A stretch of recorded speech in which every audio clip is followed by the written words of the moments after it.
नमस्कार। जय श्री राम। मैं अपने आज इस वीडियो में चर्चा करने जा रहा हूँ कि अगर कोई डिप्रेशन में चला ही जाता है तो कम से कम सुसाइड कंडीशन में ना जाए, उस परिस्थिति को कैसे संभाला जाए। क्योंकि नॉर्मली देखा जाता है कि जो डिप्रेशन में जाता है कभी ना कभी किसी न किसी रीज़न से चिंतन मनन और चिंता के कारण जो भी है उसके कारण सुसाइड में चला जाता है। वो बहुत एक नाजुक परिस्थिति है, बहुत ही एक बुरा भयावह परिस्थिति है।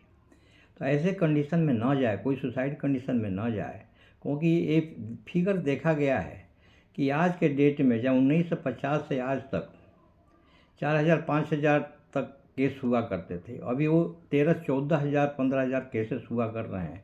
खासकर बच्चों में ये हो रहा है।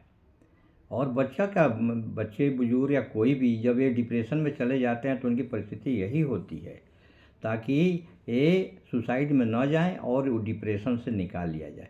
इसके लिए सबसे पहले मैं बोलना चाहूँगा कि नंबर 1, प्रोफेशनल डॉक्टर के पास भी ये लेके जाना चाहिए ताकि वो ट्रेनिंग लिए रहते हैं, वो अपना सुधार कर सकें। किस तरह परिस्थिति को सुधार किया जा सकता है उसके लिए वो अपना ट्रेनिंग और अच्छी तरह उसको डील कर सकें। दूसरी बात यह है कि जब हम अपने परिवार में लाते हैं, हमेशा डॉक्टर के पास तो रहेंगे नहीं, तो जब हम परिवार में लाते हैं तो उनको माता पिता भाई बंधु पड़ोसी जितने लोग हैं सबको एक जो है एक अच्छा से व्यवहार करना चाहिए। अच्छा से व्यवहार करने से वो आदमी के परिस्थिति में बड़ा सुधार होता है। सबसे पहले उसके मन के गुब्बार को निकालना चाहिए, माने वेंट आउट करना चाहिए। जब वो अंदर की भावना को वेंट आउट जब करेगा तब उसको पता चलेगा कि उस सिचुएशन क्या है, किस परिस्थिति से गुजर रहा है, क्या उसकी समस्याएं हैं। ऐसा करने से वो जो है वो अपनी परिस्थिति से बाहर निकल सकता है। उसके समस्याओं को सभी मिलजुल करके आदमी को हल करना चाहिए। उसको एक परिस्थिति देना चाहिए कि आदमी को कायर नहीं बनना चाहिए, आदमी को बोल्ड एनफ रखना चाहिए। कायर बनना एक ऐसी कायरता है जो आदमी परिस्थिति को झेल नहीं पाता है। हमको परिस्थिति को झेलना चाहिए और परिस्थिति से लड़ना चाहिए और काफ़ी बोल्ड एनफ रहना चाहिए ताकि हम कोई भी समस्याओं को हल कर सकें। तीसरी समस्या ये है कि जो होगा सो देखा जाएगा, इस भावना को उसके अंदर भरना पड़ेगा। ये डील करने के लिए अपने किताब में लिखे हैं कि जो समस्याएं आती हैं, जो चिंता से हम मुक्त रहते हैं, वो 99% चिंताएं बिल्कुल होती ही नहीं है और उसके पीछे अननेसेसरी हम परेशान रहते हैं कि ये क्यों चिंता कर रही, क्यों हम परेशान किए जा रहे हैं। वो चिंता होती ही नहीं। 90-95% चीज़ें जो हैं वो बिल्कुल डेल करने के बोला है कि ऐसी चिंता होती नहीं है। हम उस परिस्थिति से हमको निकलना ही चाहिए क्योंकि वो उसकी समस्या का कोई ज़रूरत ही नहीं है। तीसरी बात है कि 5-10% कभी कभी होता है, वो भी हमेशा नहीं होता है। तो इस तरह की चीज़ें हमको उसकी भावना भरना पड़ेगा, उस परिस्थिति को बताना पड़ेगा कि इस तरह की भावना डील करने की किताब में भी लिखा हुआ है। तीसरी बात है कि लिथल वीपन, हिंसात्मक अस्त्र शस्त्र का जो है घर में नहीं रहना चाहिए।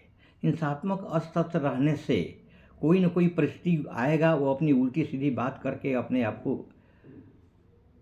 सुसाइड कर लेगा। ऐसी परिस्थिति नहीं रहना चाहिए, लीथल वीपन को नहीं रखना चाहिए। एक बार मैं देखा हूँ कि एक आदमी गुस्से में आकर के अपनी बंदूक निकाल करके अपने आप को वो बुलेट मार दिया, अपने आप को फांसी दे दिया।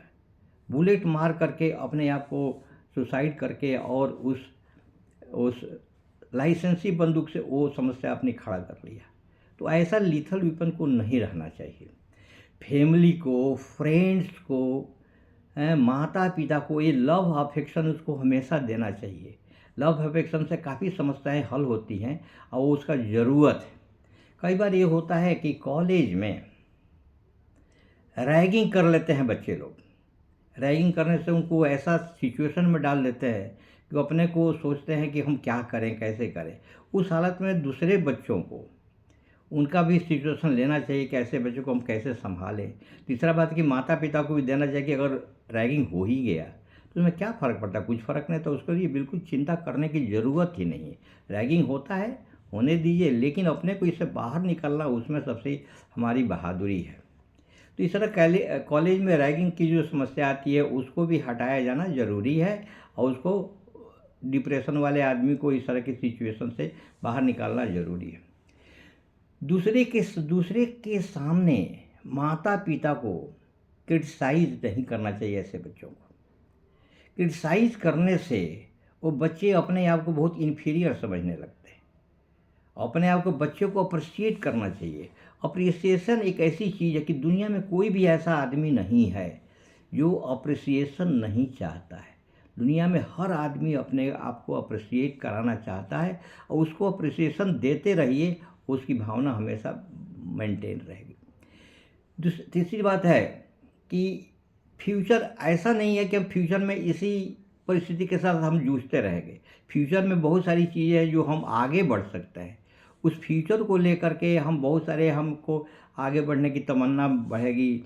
आगे बढ़ जाने के लिए बहुत सारे हमें अपॉर्चुनिटी मिलेगी, और जो चाहेंगे, जैसे चाहेंगे, हम साथ देंगे। साथ दे करके उसको भावना पैदा करना पड़ेगा कि हम साथ हैं।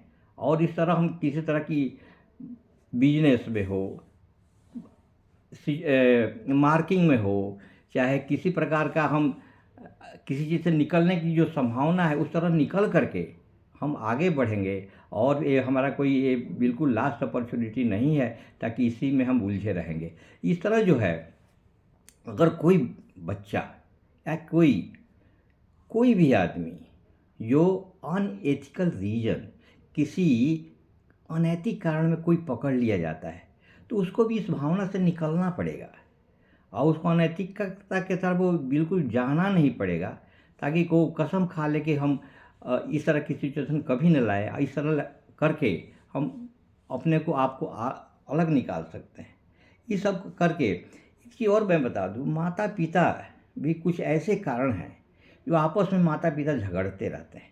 जो माता पिता आपस में झगड़ते रहते हैं, वो भी बच्चों के लिए खासकर ये बहुत ही डिप्रेशन में बच्चे चले जाते हैं। डिप्रेशन में जा कर के सोचते हैं कि हमारे अब भविष्य का क्या होगा, हम आगे बढ़ पाएंगे कि नहीं पढ़ेंगे।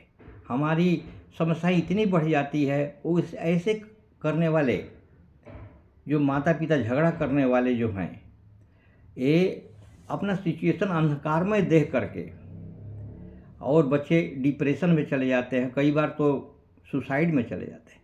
तो ये सब भावनाओं को लेकर के हमको सोचना पड़ेगा कि हमको कायर नहीं बनना है। मन को भेंट आउट करना है। भेंट आउट करके हर आदमी को किसी न किसी के साथ रहना पड़ेगा। उस बच्चे के साथ या किसी के साथ उसको साथ में रहना पड़ेगा। बच्चों को सांत्वना देना पड़ेगा। इसके साथ हमको बोल्ड एनफ की प्रीचिंग देना पड़ेगा, बोल्ड एनफ के उपदेश देना पड़ेगा कि हमको बोल्ड एनफ करना है।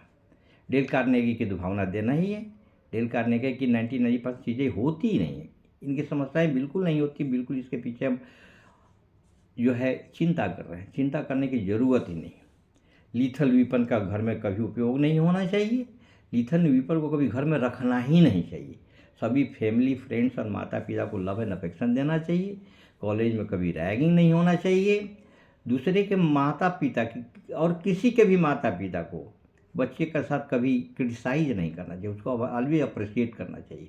अप्रिसिएशन एक ऐसी चीज़ है कि सबको ये भावना बनी रहती है। सब दुनिया में हर कोई अपना अप्रिसिएशन चाहता है। इन्हीं के साथ मैं ये वीडियो समाप्त करूंगा, और आप लोगों से नम्र निवेदन है कि आप लोग लाइक करिए, शेयर करिए, सब्सक्राइब करिए। इसी के साथ थैंक यू वेरी मच। जय हिंद, जय भारत।